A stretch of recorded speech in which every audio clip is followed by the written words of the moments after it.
Hello, everybody. We're getting ready for the concert of December 4th at First Monday in Jordan Hall. It's our last concert of the fall series. And just a word of reminder that this year we've been very interested, and it will continue into the spring, in the form known as the piano trio.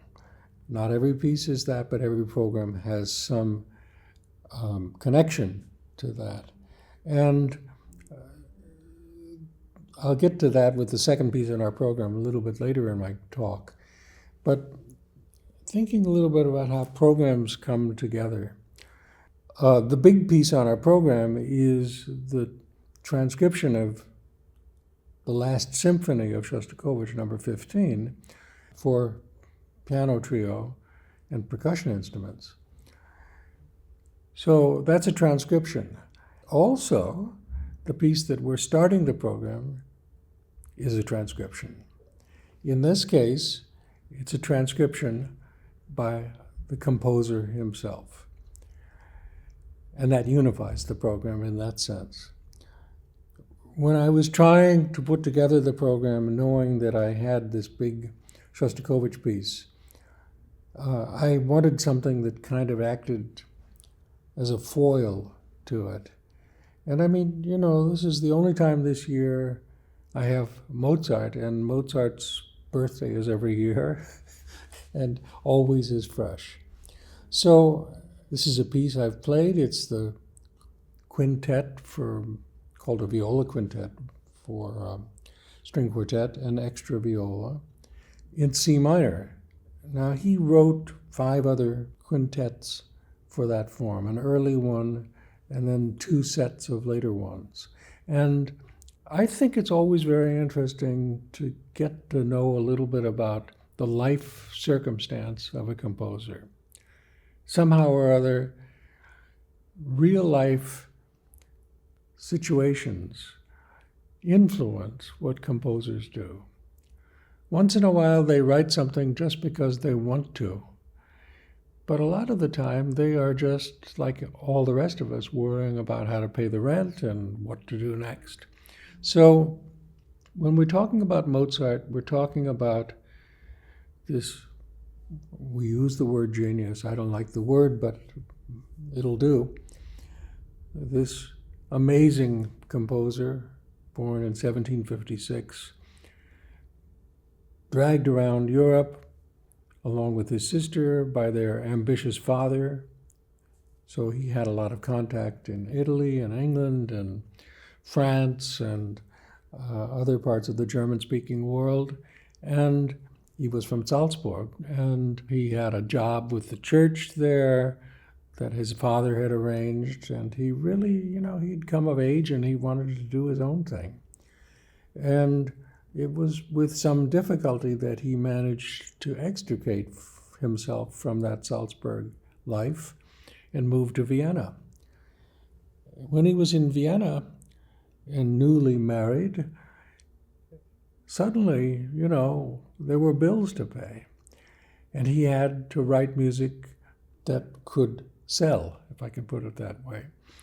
In the early 1780s, which is when he first came to Vienna and lived there from 1782, I think, he was always trying to be, in a business sense, very creative. We know he was musically very creative. He was at the top of his powers.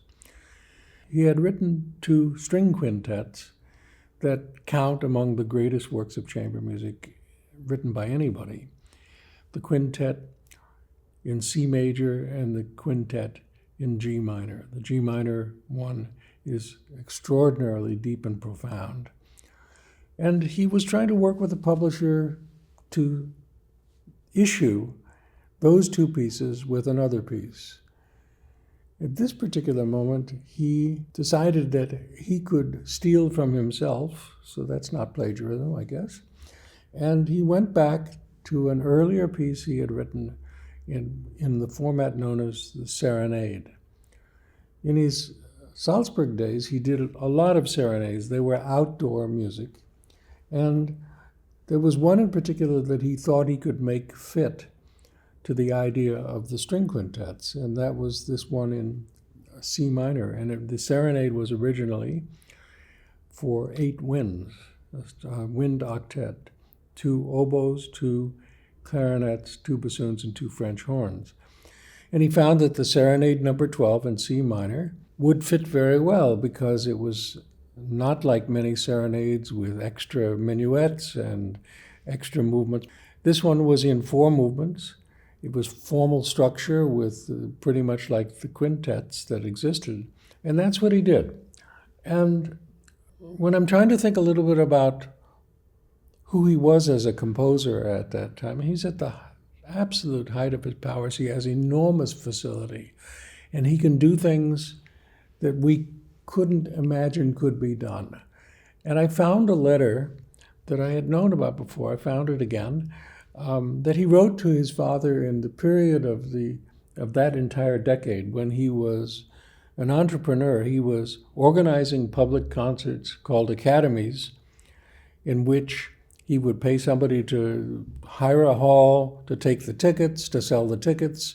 He would write a couple of new piano concertos. He would be the performer, playing them and conducting from the piano. And he needed an audience, and so he was really thinking about all of the people in Vienna who would like to listen to his music.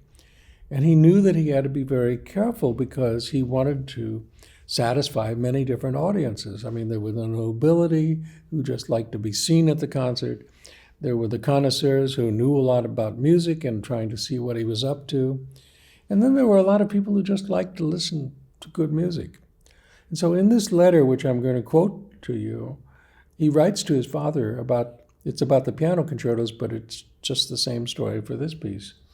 These concertos are a happy medium between what is too easy and too difficult. They are very brilliant, pleasing to the ear, and natural. There are passages from which connoisseurs alone can derive satisfaction, but written in such a way that the less learned cannot fail to be pleased, though without knowing why. That's pretty strong stuff. I mean, we think about Mozart as on a pedestal, in commune with the muses and with God and all of that. He's a practical guy. He's got to earn a living, and he's figuring out how to do that. So about this piece, we could talk about the details of it. We could talk about the fact that C minor is a very solemn key. The first movement is very much that way. We could talk about that when you come to the minuet, it's all about canons. Canon is like Row, Row Your Boat or Frère Jacques, where one voice says something and the next one comes in a couple bars later and they fit together. And he's not only doing it that way, he's turning it upside down. He's really so adept at it. And we could talk about all those things. The last movement is a very wonderful set of variations. I don't think what I'm trying to talk about is particularly helpful to you. What I want to say is you can just sit back and figure out how, as best you can, he put it together without knowing why. And you can study the piece analytically if you really want to know how he put it together, and I hope you will. But even if you did that, it comes down to the final word. We'll never really understand how he could do it. It's a masterpiece, and that's what we're going to hear now. So the last piece on our program is a big one. It's 45 minutes long, and it's a transcription of the last symphony of Shostakovich, number 15. And I'll get to the transcription part of it in a minute or two. What I want to say is he was approaching his 65th birthday. Some of you know I recently celebrated my 85th birthday. I mean, I'm still here, as I said. And at a point like that, if you are a performer, if you are a composer, sometimes you get an urge to celebrate that milestone. It was just exactly that way with Shostakovich. He decided he was going to write this piece, congratulating himself on reaching the age of 65. And, he'd already had a heart attack. I had learned, contracted some form of polio. He had a lot of stuff going on. And when he started writing this piece, I can give you a quote about him. He said, "It was a work which simply grabbed me, one of the few which appeared in my mind with total clarity from first note to last. There was nothing left for me to do but write it down." I think of Schubert that way, those composers who just kind of swallow an idea whole. I never really thought about Shostakovich that way. And certainly at the opposite end of the spectrum of Beethoven, who just labored over every little bit of something to squeeze out of it what he could. Well, when he wrote this piece, he got kind of what you'd say the basic score written out originally for two pianos so that people could hear it. And at first, he referred to it, the piece, as a toy shop. So he was in a good mood, you see. And when you get into it, you're going to find that he's written a piece that begins and ends in a lighthearted way and with a lot of surprises. He quotes a lot of other composers in there. In the first movement, he quotes a piece that everybody knows, and I'm not going to tell you what it is because it should be a surprise. But there's something very fun about it. I mean, in his earlier days, he wrote scherzos that were really witty, and then we think about Last Symphony, last end of his period, he was very depressed. This piece, he was not depressed at all. He was serious, and the slow movement is actually very solemn. But as he was working on it, he had his second heart attack. And I suppose that, like in some of his other pieces, he was planning to conduct its premiere. And he told his son, Maxim Shostakovich, that Maxim would have to conduct it. So that did happen a couple of years later after he started working on it. So that's done around 1972, I guess. And it was a big success. Very unusual, very, very free-spirited, very deep and profound, and with the characteristic of somebody who has something to say and they open their mouth and it just all comes out. His first short form, as sometimes composers call it, was for piano four hands or two pianos, I don't know. It's not so hard to imagine. You find it in Ravel, taking La Valse and maybe orchestrating it and various other things like that, of transcribing a piece that you've already written from the format of two pianos to a full orchestra piece, which is, of course, what the symphony is. It's a real symphony. But then I think somebody looked at it and said, well, it could be equally effective in a different format. And so there was a Soviet composer named Viktor Derevianko who decided it would work wonderfully and probably find a lot more audiences than having to find a whole symphony orchestra available to play it, to make it into the format for piano trio and three percussion players.